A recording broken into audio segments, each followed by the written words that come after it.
ওকে বিহার সবাই কেমন আছে? আশা করি ভালো আছেন। নতুন অধ্যায় করতেছি, পাটিগণিত সুদ করা শেষ করলাম। এবার নতুন অধ্যায় পাটিগণিত লাভ ক্ষতির অঙ্ক। একটি গাড়ি 36,000 টাকায় বিক্রি করায় 20% ক্ষতিতে হলো, এত কত টাকায় বিক্রয় করলে 16% লাভ হয়? 20% অর্থ কত? ক্রয় মূল্য 100 টাকা হলে বিক্রয় মূল্য হবে 80 টাকা, মানে 100 থেকে 20 বাদ যাবে ক্ষতি। আর ক্রয় মূল্য 100 টাকা হলে বিক্রয় মূল্য হবে 16% লাভে 116 টাকা। তাহলে আগে প্রথম ধাপে ধাপে অঙ্ক করতে হবে। তাহলে ক্রয় মূল্য 100 টাকা হলে 20% ক্ষতিতে বিক্রয় মূল্য সমান সমান 100 মাইনাস,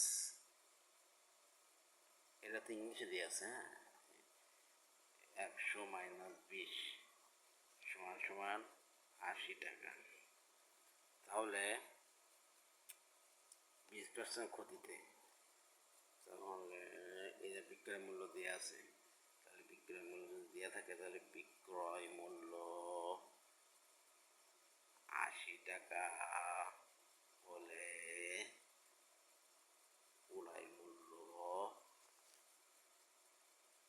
100 টাকা। অতএব বিক্রয় মূল্য 1 টাকা হলে, বাংলা ইংলিশ সব ভুলে যাচ্ছে, বিক্রয় হলে 100/80 টাকা।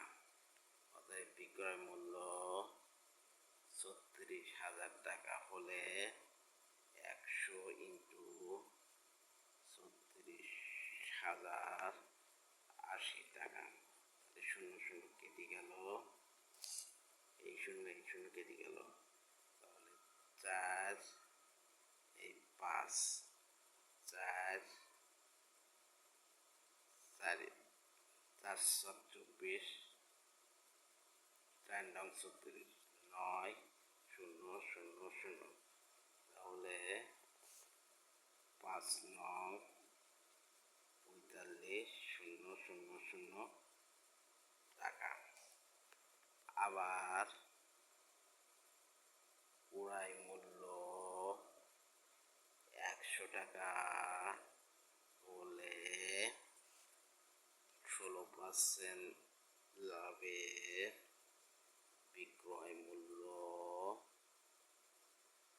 100 প্লাস 16 সমান 116 টাকা। এবার এটা কি বের করতে বলেছে? এটা হচ্ছে কত টাকায় বিক্রয় করলে বিক্রয়ের মূল্য বের করতে বলেছে। তাহলে বিক্রয় মূল্য হচ্ছে, তাহলে ডান পাশে রাখতে হবে। ক্রয় মূল্য 100 টাকা হলে বিক্রয় মূল্য 116 টাকা। অর্থাৎ ক্রয় মূল্য 1 টাকা হলে বিক্রয় মূল্য 116/100 টাকা।